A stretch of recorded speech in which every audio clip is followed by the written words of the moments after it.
Shabbat Shalom, and you are welcome to the Shabbat of this morning. We thank the Lord our God for His love, for His grace, for the opportunity that has given us to see and to behold this beautiful, this sunny day, even though it's very cold and it's freezing outside. But the Lord is our God. The Lord is good. As the weather there is no wrong or there is no bad weather. The weather is always good. That is the way the Holy One, blessed be He, has made it. So the parasha of this morning that we're going to discuss is called Parshas Va-yishlaḥ. Parshas Va-yishlaḥ. And what does it mean? Va-yishlaḥ meaning to send. And we are seeing here that Yaakov Avinu sent messenger to his brother Esau to the mountain of Edom to tell him everything that God has done in his life, to tell him a brief history, a brief summary of what happened with him, telling him I have been with my uncle Laban, or with my father-in-law Laban, right? And I am coming back home now, and so on and so forth. The Lord God has blessed me. The Lord God has prospered me. I have a lot of things, and I'm giving you a token. I'm saying, take this, please. I am sorry for everything that I have done. I am very, very sorry, and I'm coming willingly to do what? To accept that you are the firstborn. I am sorry. I know how painful it was for you. Why? Because Jacob have learned a lot of things from what? From his uncle Laban. It was easy for Jacob to steal the blessing of his brother. Like yesterday when we're talking, right? My son was talking during the Shabbat. My son said, "Papa, but what is Jacob Avinu has to come and start begging Esau for what reason? Because in the other two parashah we read that it was Esau that sold his own birthright to who? To Jacob in exchange of a soup." I said, yes, you are right, my son. That in that case, Esau, that Jacob Avinu is not begging, is not asking forgiveness from Esau, his brother. What he's begging for is begging for what he did to him by stealing his blessing. But for the soup, he's not begging for that, because the soup was a business transaction. Okay, you give me this, I give you this, and that is it. And that was exactly what happened, because he doesn't care about his birthright. And so Jacob took it, because Jacob knows the importance of being the firstborn, right? So to him, he threw it away, and Jacob, with his two hands, grabs it. So, but the other one that he did by stealing the blessing from Isaac Avinu, yes, that is what Jacob Avinu is begging for, telling him, please forgive me, I have done wrong, because I have the experience now. Remember that he was treated the same way also with his uncle Laban. His uncle Laban treated him the same way he treated his own brother Esau. And so he understands how painful that might have been in the life of his brother Esau. And so, as a changed man, as a man who has improved his way and who has improved his understanding, is now coming and saying, yes, I did wrong. I know that I am wrong, and I am owing to that. I am saying, please forgive me. So that is why he's begging, saying to his brother, please forgive me for what I did to you. I was wrong. So the title that I subtitle the parasha of this morning is Passion Without Self-Control is Destructive. Passion without self-control is destructive. Parasha Va-yishlaḥ contains 3 sidrot. If we look at it from the area of the Karaite Judaism, they make it to have 3 sidrot. In the first one, Jacob prepared for his meeting with Esau. Jacob wrestled with a man. Jacob meeting with Esau. And on the second one, he says that Jacob settled near Shekhem. the mistreated of Dinah, the daughter of Jacob Avenu. Jacob moved to Beth-El and set up a pillar, and also in the second sidrot we heard about the death of Deborah, who is the nurse of Rahel. And in the third one, we see that Rahel died, giving birth to Benjamin, and also the death of Isaac Avenu was counted there also, and also the descendant of Esau. So now, Parshas Va-yishlaḥ, we are going to understand what is this passion that we have, that if we don't control it, it can be very, very destructive. There is much to be learned from this parasha of this week. However, there is one very poignant truth depicted in this parasha in very graphic terms. Passion without self-control is destructive. Shekhem loved Dinah, but because he could not control himself, the passion that stirred within him became a destructive force, ensuing in the rape of Dinah. Simeon and Levi loved their little sister, and as the way they treated her, probably they treated her like a princess, right? But when Dinah was raped, the deep brotherly love that they felt for her and their natural desire to protect their younger sister turned into an unyielding passion for revenge, which resulted in the massacre of the adult male of the entire population of the city of Shekhem. When our emotion runs wide, and I repeat, when our emotion runs wide, devastation, ruin, and regret are in the hot pursuit. The Torah tells us that the Holy One, blessed be He, placed within us the divine breath, the breath of life. That is in the book of Genesis chapter 2, verse 7. What am I saying here? To summarize all things. What I'm saying that a passion without self-control is very, very destructive. And we can see this in the life of the children of Jacob, and also in the life of Shechem, right? Because Shechem loved Dinah. Yes, if you love somebody, what do? You have to come like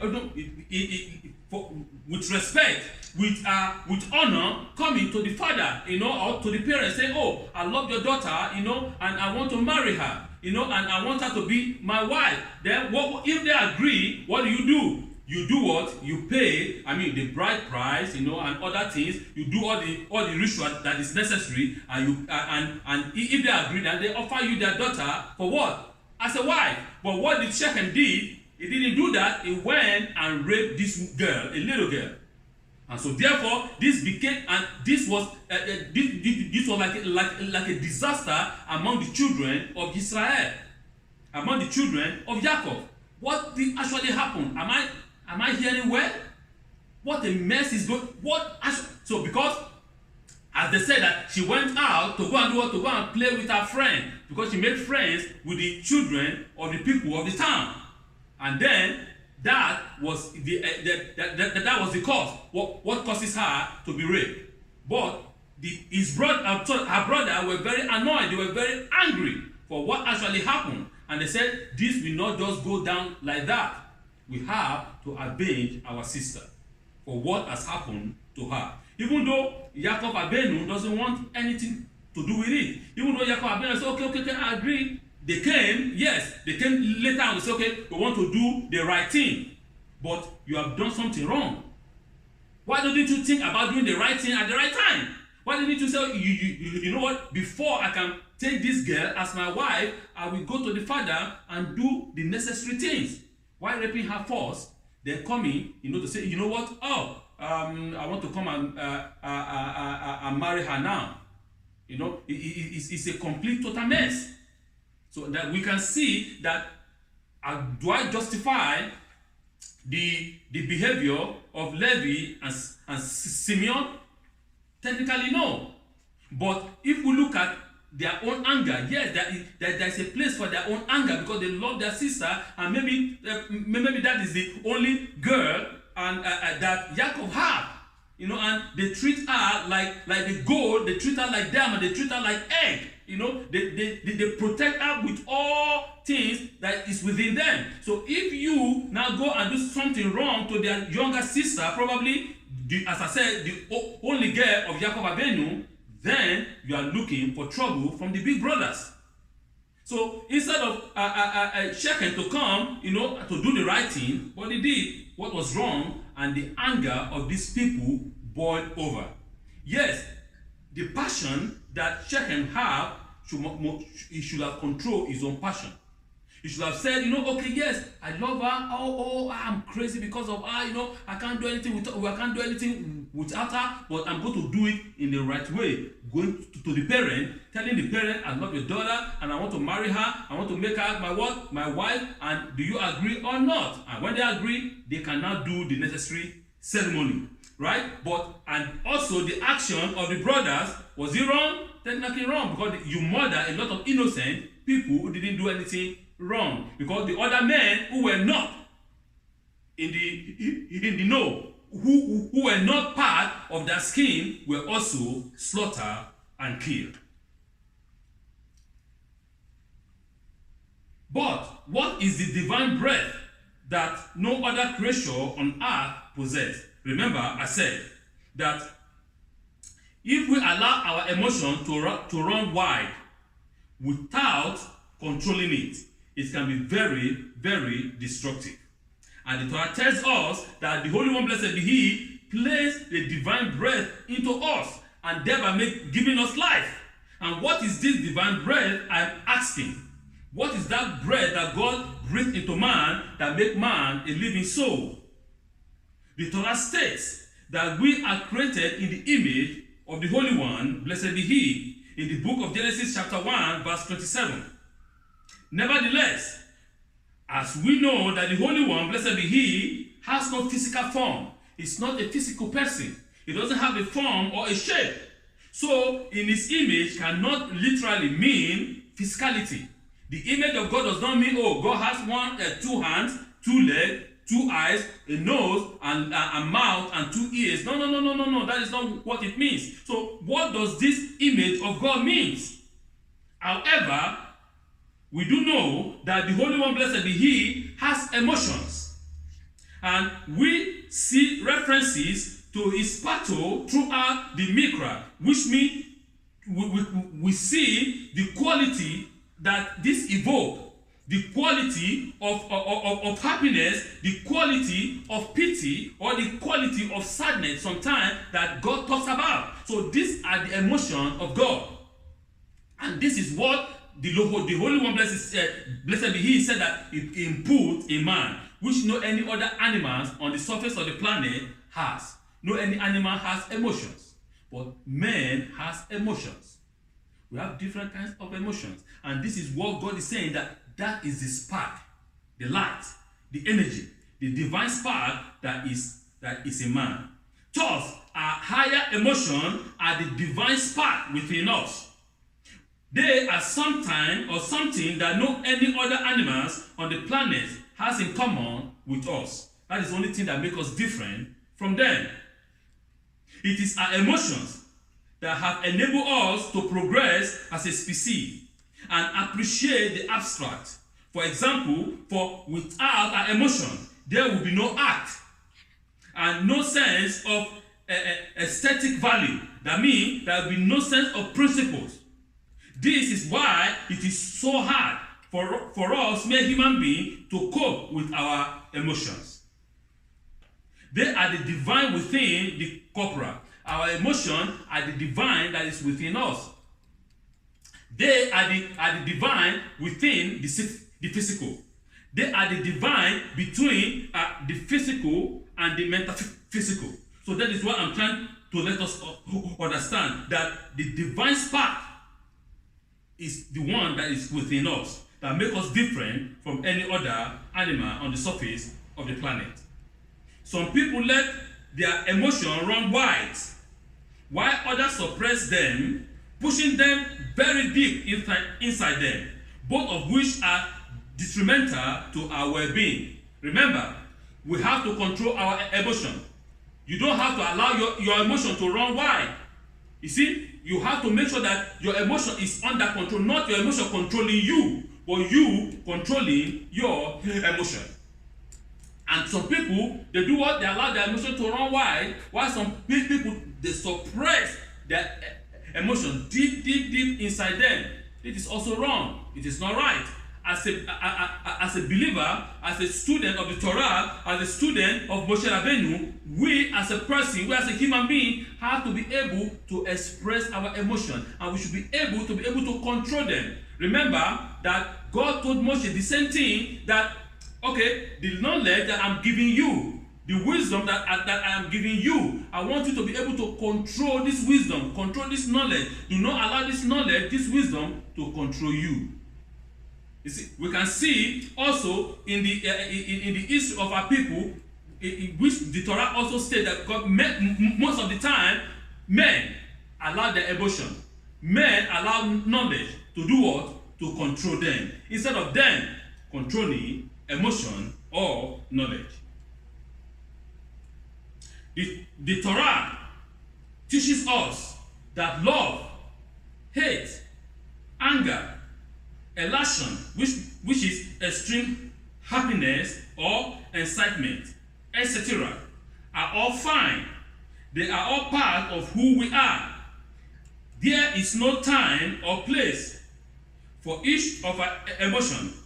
There is time and place for each of our emotions. In other words, there is nothing wrong with anger, for instance, righteous indignation. Our emotions are neither positive nor negative. They are neutral. Love is not positive, nor is hate negative.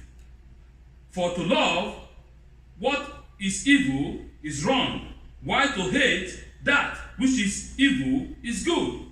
Controlling our emotions without suppressing them, knowing when to release them up to what degree is no and easy task.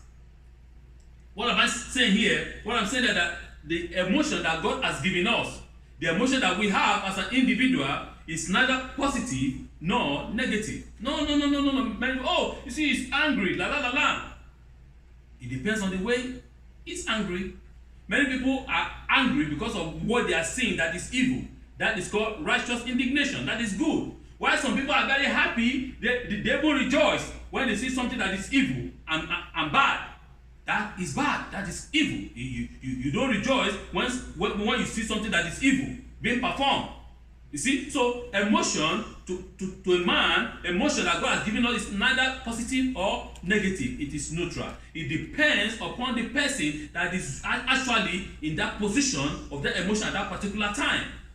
If the person is negative, then the emotion will be negative. If the person is positive, then the emotion will be positive. That is what I'm trying to let us understand. That it's neither positive nor negative. It is neutral. But we as a human being, we as the children of God, we as children of the Torah must be able to do what? To control our emotion. We shouldn't allow our emotion to control us. Because when your emotion controls you, then you are not better than animals. We remember what the Torah said. God talked to Cain. Cain, sin is at the door. And his desire is to have you. God has already warned Cain before everything happened. But Cain allowed his emotion to take control of him. Cain allowed the evil in his mind to control him, thereby killing his brother. Even though when he was already been foretold and forewarned. So this is what I'm saying, that emotion is a very powerful tool. But we as a person, we as a child of God must be able to control our emotion, not allowing our emotion to control us. Nevertheless, if we do not learn to harness our emotions, rather than letting them control us, then, as the story of Dinah shows, terrible things can happen. On the other hand, if we suppress our emotion and we do not incorporate them fully into our life, then we are disempowering ourselves and neglecting the divine gift, the divine spark that makes us truly human. We have to harness our emotion. There's a lot of positive things that can come within our emotion that we can use to benefit human, to benefit, other people. If we harness our emotion in a positive way. But if we suppress them, if we push them down, then when they explode, then you cannot be able to control it. You can see the one of Moshe Rabbeinu.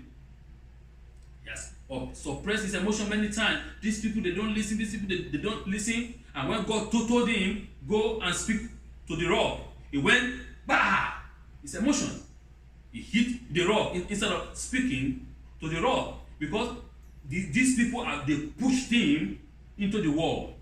So we have to be able to control our emotion. We are all human beings, and our emotion is a divine spark that the Holy One, blessed be He, has given us. So thereby, we as a person, we as a student of the Torah, must be able to control our emotion individually and collectively. We shouldn't allow our emotion to control us, because when you allow the serpent to control you, then you are in trouble. You have the power to control the serpent. And that is what God showed Moshe Rabbeinu. Throw your rod, and the rod turns to serpent. Why can't the rod turn to lion, or turn to turn to bear, or turn to an eagle or something else, or to serpent? And God is giving Moshe Rabbeinu an understanding. The serpent is the knowledge, is the understanding, is the divine knowledge. You have to control it. God said, take it, don't be afraid of it. Take it from the tail, and it became a staff. This knowledge, you have it. This knowledge is in your hand. Control it. Do not allow the knowledge to control you. And this is what our emotion is. We shouldn't allow our emotion to control us. We should control our emotions. Because when your emotion control you, then, my friend, it's not going to end well.